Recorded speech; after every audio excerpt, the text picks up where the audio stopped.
अस्सलाम वालेकुम दोस्तों, उम्मीद है आप सब लोग खैर से बात करेंगे ओमान में कोरोना की वैक्सीन के बारे में।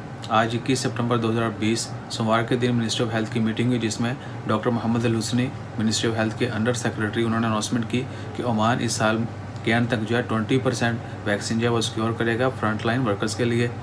और एक्सपेक्टेड है कि ओमान इंडिया से जो है वो वैक्सीन बाय करेगा और होपफुली अक्टूबर के महीने से नेक्स्ट मंथ से जो है वैक्सीन अवेलेबल होगी, क्योंकि अभी तक किसी भी गवर्नमेंट की जानब से, किसी भी मुल्क की जानब से कह सकते हैं, और लेबॉर्ट्रीज़ की जानब से, जितनी भी फार्मास्यूटिकल कंपनीज़ हैं उनकी जानब से कोई भी लाइसेंस्ड वैक्सीन अवेलेबल नहीं है। यानी किसी भी वैक्सीन को अभी तक लाइसेंस नहीं मिला, किसी भी ऑर्गेनाइजेशन ने अप्रूव नहीं किया, जो कि वर्ल्ड वाइड जो है ऑर्गेनाइजेशन जो अप्रूव करती हैं वैक्सीन और मेडिसिन, उन्होंने अप्रूव नहीं किया। और WHO ने भी अभी किसी भी वैक्सीन की तस्दीक नहीं की।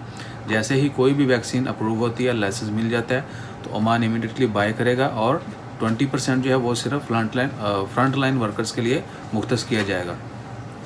उस 20% में फ्रंट लाइन वर्कर्स होंगे और मेडिकल स्टाफ जो है वो भी शामिल होगा। सो इंशाल्लाह खैर उसके बाद जो है पब्लिक का नंबर आएगा। यानी पब्लिक को ऐसा नहीं है कि वैक्सीन हासिल की जाएगी तो इमीडिएटली जो है सभी को जो है वो वैक्सीनेट किया जाएगा, ऐसा नहीं होगा। पहले फ्रंट लाइन वर्कर्स और मेडिकल स्टाफ और जितने भी लोग यानी कोविड-19 के हवाले से फील्ड में काम कर रहे हैं उनको, उसके बाद जो है आम पब्लिक के लिए इस्तेमाल के लिए अवेलेबल होगी। सो इंशाल्लाह खैर दुआ करें अल्लाह ताला इस वबा को मुकम्मल तौर पर ख़त्म करे और हमें आप सबको किसी भी मुश्किल से, बीमारी से, वबा से बचाए, किसी हर तरह के शर से बचाए। अपना ख्याल रखिएगा, दुआ में याद रखिएगा। जज़ाकल्लाह, अल्लाह हाफ़िज़।